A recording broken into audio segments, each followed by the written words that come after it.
Hello everyone, and welcome back to my Let's Play of Rance IX, the Hellmanian Revolution. Last time, we fought the battle for the Great Northern Bridge and survived against Hellman's numerous suicide bombers. This time, we have multiple events to go through, so I think we'll switch around between funny event and serious event. So let's start with the Kanami event, Easy Woman. Yo, Kanami, done surveying the place? In the morning, Rance met with Kanami. ... Hey, I'm saying hi. Say something. ... You. You don't even care. Huh? Do you even remember the terrible things you put me through last night? Don't tell me you forgot. I forgot. Can't say that or she'll get mad though. Can't ask why she's mad either. Let's see, yesterday. Something that would have pissed off Kanami, something that would have pissed off Kanami. There are so many possibilities that I'm drawing a blank. Eek. Wee. What? Are you crying? I mean, It's different between us now, you know? I love you, you love me. We're a couple. So, this just... We can't keep doing this. Kanami cried and turned to leave. Hey, wait. Rance gripped her hand firmly. Kanami tried to pull it away to no avail. What? Let go of me. ... Don't be stupid, Kanami. You love me. You can't even describe how much you love me. Here's the proof. Rance whipped out a book. I am dreading what I'm about to see, so I'm going to pause for a second. Okay, never mind. It was not that bad. Ah! What? Ta-da! Your diary. When did you get that? Let's give it a quick read. Stop! Day XX. I went on a date with Rance. Hard mark.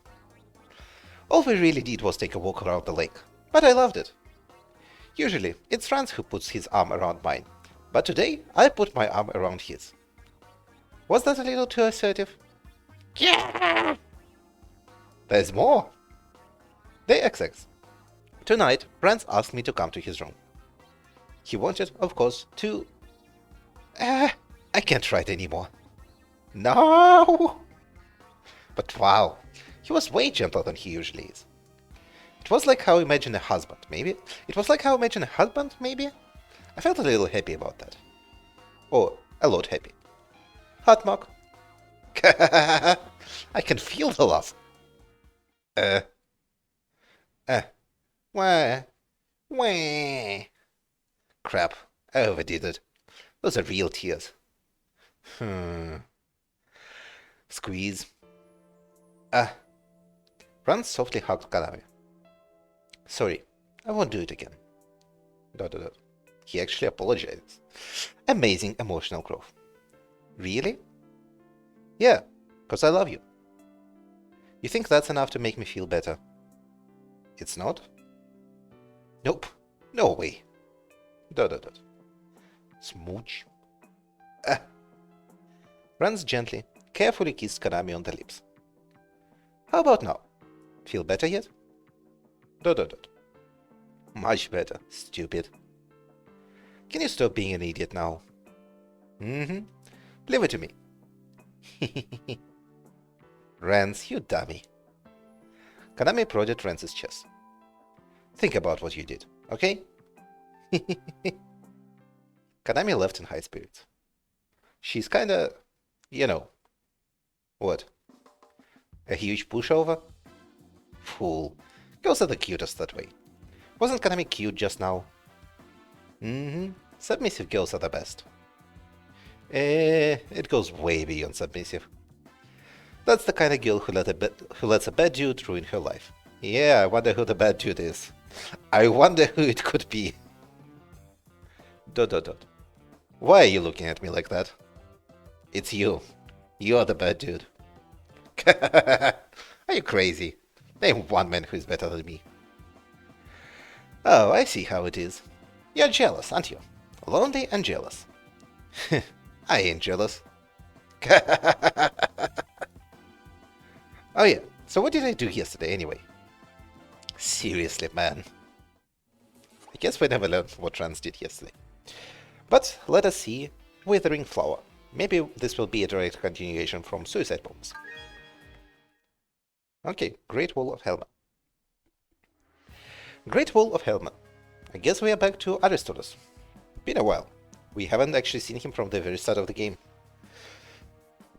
Helman's second army general, Aristoles, stood atop the Great Wall of Helman in a panic, as he so seldom was.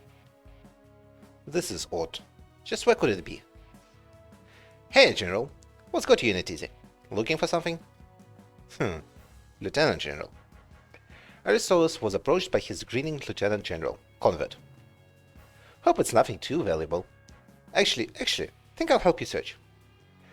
No, it's really nothing you need to worry about. Don't be like that, General. When something's bugging the boss, we've got to help out, you know? So, what did you lose? Wallet? Glasses? Oh, some precious metal or something? No, I tell you, it's nothing.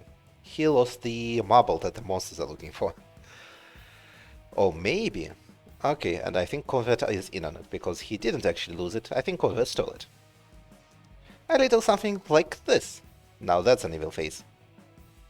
Convert pulled out the Dorakus treasure egg, which was what Aristotle sought. Huh? Lieutenant General!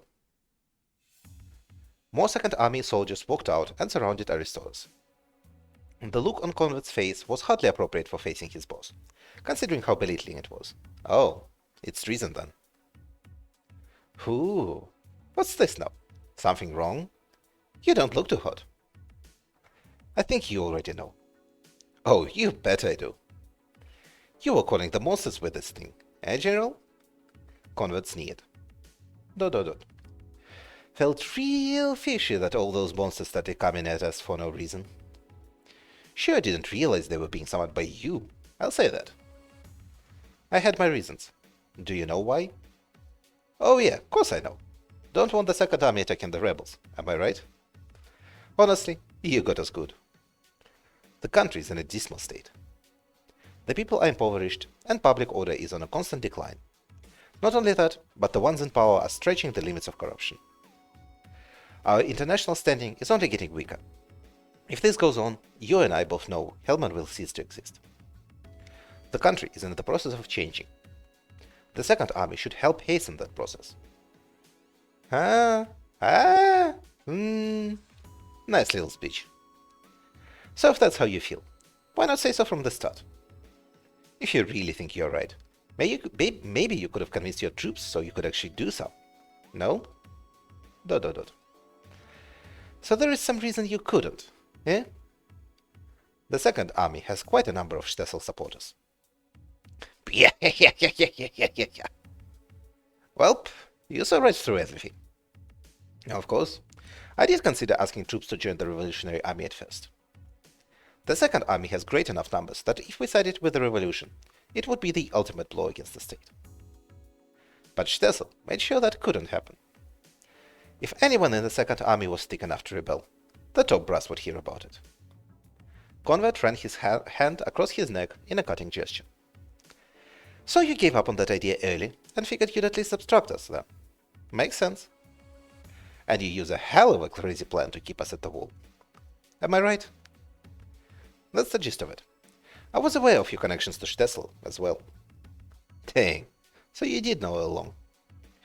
Yes, I've known for quite a while. Yep, I just do what Stessel says. Okay, that is so quite a face. It pays handsomely, to say the least. Bring him your head on a plate. You will give me a fortune. Thanks for being my paycheck. Goodness, you would betray your boss for a little cash. I thought you were better than that, but you've certainly proven me wrong. Yeah? What, you hate me now? Makes things quick. You can die now. The soldiers around Convert simultaneously directed their crossbows at Aristoles. ... Tying you up and sending you to Langbao would be too much effort, so I'll just ship your head to Stessel. Of course, the official story will probably be that you got massacred by monsters. Stessel's got a knack for making up shit like that. Is that right? I'm not fond of deceit, so I'd rather actually get killed by a monster. Seriously? What now? You bottom-feeding scum won't get the chance to kill me. Aristoles leaped off the side of the pool. Okay, that is quite the ballsy move. I respect Aristotle a lot more now. It was such an unnatural and unexpected move that they could only stand there agape and watch him escape. Wah! What an idiot! Who'd been nuts enough to flee that way? Aristotle escaped to the monster realm. No human could enter alone and escape unscathed. At this height, too! Old man's off his rocker. Convert ran to the edge of the wall and peered off the side. Aristotle was laying still in a marsh. Oh, dead? Sometime later, Aristotle pulled himself up and kept his distance from the incoming monsters as he fled to the monster forest. Oh crap! He's alive!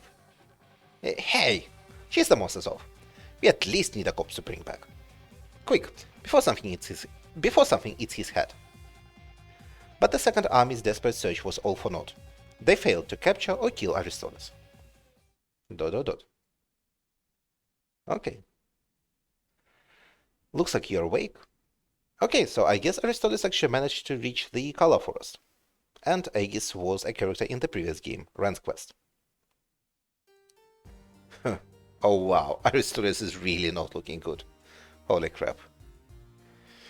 Alright. He got messed up. Aristotle slowly awakened and noticed the wounds covering his body. Is this a bed? You must not remember. I found you unconscious in the forest and brought you here by myself.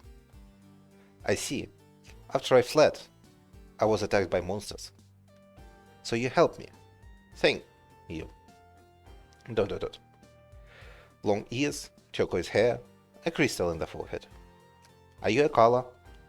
I am, yes. Why is a Kala here? Kalas don't leave their village, as far as I've heard. The Kala, Aegis, sighed. I take it you don't know where you ended up. Does that mean? This is Pencilcal, the Kala village. My god, I made it all the way to the Kala village. What luck. Purely by coincidence, I reached my destination. My name is Aristotle. I'm sorry, but I have a favor to ask. Hey, don't talk too much. You could die with those wounds. No. The gash in Aristotle's stomach was deep. He was well beyond saving. He passed out. ... Aegis pulled the blanket back over Aristotle and left the room. Queen's office. What?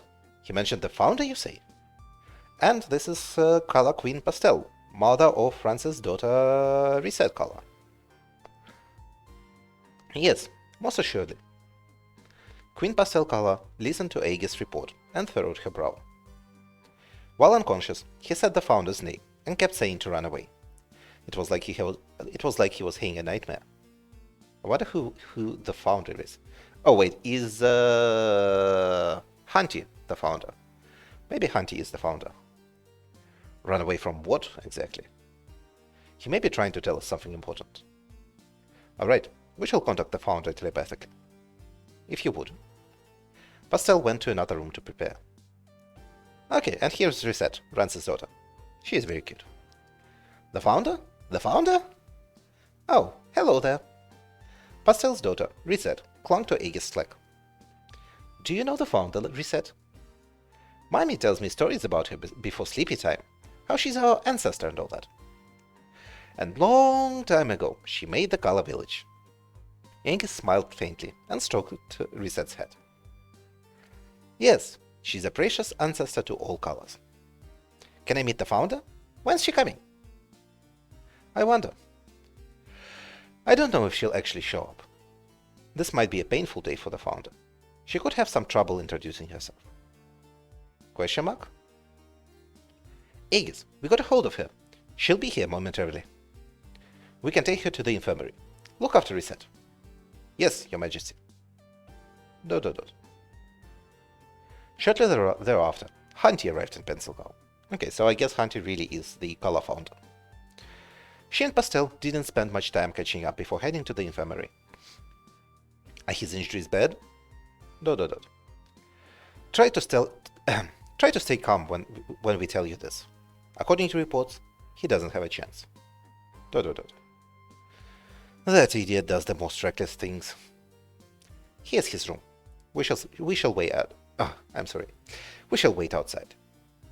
Pastel solemnly bowed her head. Thanks. Hunty ran into Aristotle's room. Arist, you awake? It's me, Hunty. Oh? Hunty. Thank goodness you made it in time. I knew you would. Yeah. There's something I must tell you. I'm sorry. They discovered my connection to the Revolutionary Army, and have installed the Dorokus treasure egg. As a result, the Second Army will soon move to vanquish the revolutionaries. Not even Labarre will stand up to an attack by the Second Army. Please run away. Aristotle coughed up tons of blood and stained the bed. Don't talk. You're hurt. It's too late for me now. This is the most I can do. Arist, I'm sorry to ask you this, but can you apologize to Patton for me? There's nothing to apologize for. I'll tell him about all the good you've done instead. Hunty, I've done nothing but burden you, and for that, I'm truly sorry. But still, I ask you, look after Empress Sheila and Patton. Please. Yeah, I know. I'll be there with them. Nothing to worry about. That's good. That's all I need to hear. Now, I have no regrets. Thank you. ... Don't look at me like that. I'm dying for my friends and loved ones. I have not a sliver of lament. In fact, I'm quite content. Live happily with Patton. Be true to yourself. Aristotle's tranquil face gradually drained of all life. Hunty watched his body relax and close his eyelids for him. She stared at his peaceful expression until it was burnt into her memory. Arist, thanks. ... Hunty left the hospital room and ran into Pastel. Good thing you contacted me. Thanks, Pastel. Was he a friend of yours? Yeah. The doctor said it was a miracle he survived so long in that state. He was holding on to life until you got here, we're sure. He was always aloof, but such a strong, kind-hearted guy. Would you mind holding on to him? I'll come pick him up later. Promise. I want to bury him in Helma, with the people he loved. We can use magic to preserve his body. Thanks. Sorry to leave so soon, but I'm kinda in a hurry. Pencil Cow is like a second home to the founder, as our mother always told us. You're welcome to come and go as you please. Thanks. Seriously. Hunty vanished. Labarre. Hunty returned to the meeting room in Labarre, where there was a good deal of commotion. The Second Army is leaving the Great Wall? I knew it would happen eventually, but now? Aristotle gave his life to deliver that information to us. We can't let it go to waste. I think our forces should retreat before the Second Army gets here. ... No, I'm against it. You want to stay here and fight the Second Army? Some of us, yes. Some of us? I see. Many of our members aren't fighters. To make sure they escape safely, the knights need to stay behind and buy time. Is that the idea? Right. What? But then... There is no time to deliberate over this. We'll fight off the Second Army for as long as possible. But if Labarre falls, there is a good chance the Second Army will attack Sudori 13 next. Whatever measures we take, the more time we buy, the better. The Second Army is massive enough to end this war by itself. If they are allowed to enter the fight proper, our failure is all but assured. And that is also why we have a squad headed for the capital. The Second Army must not be allowed near Langbao. The assault squad is almost there. Running from a fight that would support them is simply not an option. The whole reason we are stationed in Labarre is to buy more time than anything. Is to buy time more than anything. If they're coming to us, I actually feel we should welcome them. Let's leave just enough people to buy time. Don't have everyone else go to Sudori 13 right away. Then the people in Sudori 13 can take charge. You guys are serious about this? You know what staying and fighting is gonna entail, don't you? Of course. If we were cowardly enough to back down now, we wouldn't be here to begin with. ... Alright, I'll stay and fight too. Oh, that's reassuring. Let us your aid however long you can manage. Okay.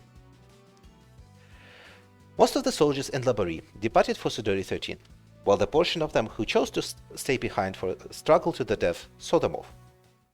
Alright, things are certainly turning quite a bit. Everything was going so good and we were succeeding, and now we are suddenly in danger. Well, let's lighten up the mood a bit with the unshakable woman. Rance was eating in Shizuka's tent. Your cooking's sloppy. Nobody's making you eat it. I'm not complaining. Sloppy, but good.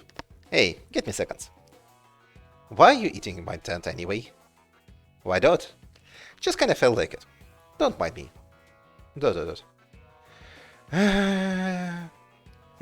What? Reading a spellbook again. Might as well keep trying. When I saw Nagi at Solitary Fortress, she seemed to be in more pain than ever before. What's that mean? The beastification could be near its limit. Still haven't found a spell to undo it? Can't say I have. Miracle says no such spell exists. Well, I'm sure you'll figure something out. Definitely. No need to tell me. I know I will. Oh, that reminds me. I ran into Nagi a little while ago. What? And we fucked for a bit. She was a pretty good lay. ...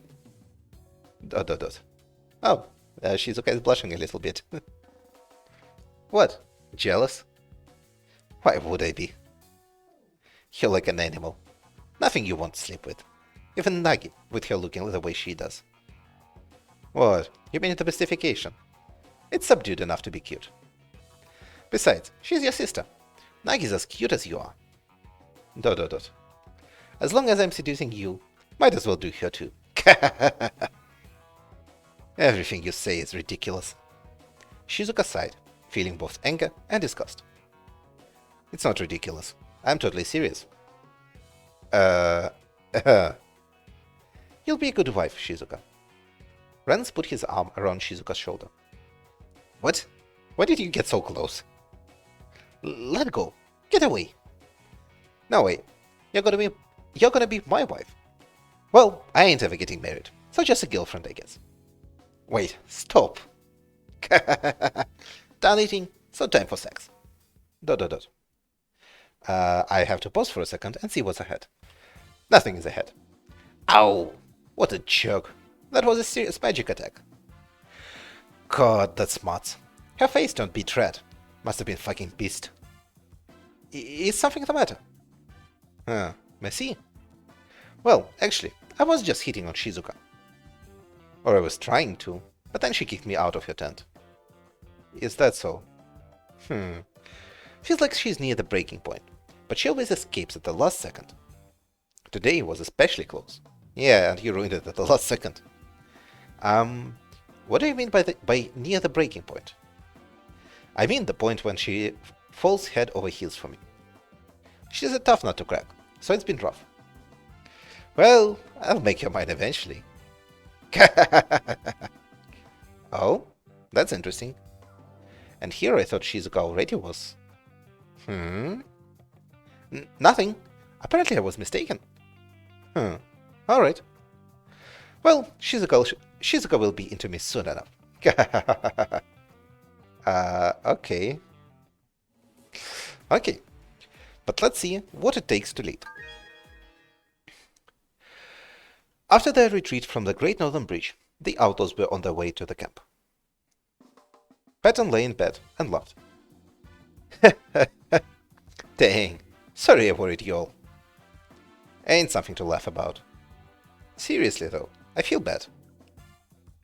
You seem healthy enough. I believe you should be fine now. Thank goodness. All thanks to your healing. Thanks a lot, both of you. That was a frightful shock, but at least it hasn't left any lasting damage. Damn, I worried even you? Sorry. Most people wouldn't come out of that unscathed, so I can see why. Wouldn't have been surprised if you lost a head or two. Only got one head, so I better hang on to that tight. You did actually lose some equipment. You're lucky to be alive. Man, you're built like a brick wall. Blasts and bludgeoning can't kill me. Come at me with blades. Magic kicks your ass. What are you talking about? Magic? What's that again? Moron. Why don't you improve your magic resistance by training with Hunted-Dono? It should make you at least somewhat more resilient. Wait, hold on there. Her insane training is what led to this problem. I see. My apologies. Sorry, Captain. We are so close to crossing the bridge. This is all my fault. God, you're an idiot. If you didn't fuck up so hard back there, we'd be in the capital by now. Well, you kept me from getting blown up, so I'll let it slide just this once. I'm going to bed. Hey, you two, let's go. Oh, yes, Master Rance. Goodbye, and take your time getting better. I'll be going too. Listen, I don't want you around if you're useless. If those injuries aren't patched up, you're getting left behind. Rance pointed at Pat. I'll be in perfect condition by tomorrow. Rance looked unamused as he left the room. Man, I know Rance is always like this, but you saved his life, and that's his attitude? It's alright, I know how he is. Can't say I ever heard the word thanks come out of Rance's mouth, honestly. I don't know, he could bear to be a bit more mature. Well, in many ways, he's a free spirit. When I first witnessed his defiance of conventions, I was extremely shocked myself. Yeah? Back when you fought him in Nippon, you mean? That reminds me, I heard your state in Nippon was the strongest one. And they had a brilliant guy like you on their side. How did they get destroyed? I do have to wonder about that. Didn't you have the strongest army? Plus you, a talented tactician. I don't see what could have gone wrong. Did Rance hit you with some cheap shot or something? A cheap shot, you say? I'm honored that you think so highly of me, but I don't want there to be any confusion. I focused on how our army could find victory. My role was strictly that of a military tactician. The talent to lead a country or its people is something I lack. The way Rance defeated Torian's country in Sengoku Rance, at least when I played it, was mostly by amassing a big-ass army and throwing it at their fortifications until I won. There really wasn't much to it. That's a job only someone with more charisma can do. So you only know how to win fights, you say? Don't think a military man can rule a country? I would say not. Also, Rance wasn't that great at ruling his country because it suffered multiple revolts, because Rance was oppressing the current majority religion. Dorian raised his head and looked at Patton and Hubert like he'd remembered something. You will soon be the ones to lead Hellman. Remember, a country can only be controlled with power for so long. You must become leaders loved by people. What you truly need is benevolence. Benevolence? That's hard. Benevolence. Piton was the first son of the king, but still didn't inherit the throne. And not just because he badmouthed people either. He didn't have that benevolence. Oh yeah, I see. If you think about what makes King Poron and the Gold General different, it's all pretty clear. You basically just need some humanity. Glad I could pose as an example. I am honored. Yeah, you are kind of just bad-mouthing Piton here. But this will be the end of the episode for today. Tomorrow we'll finish up the remaining 2 events, and then I guess see everyone learn of Sheila's true identity. Thank you for watching, and have a good day. Goodbye.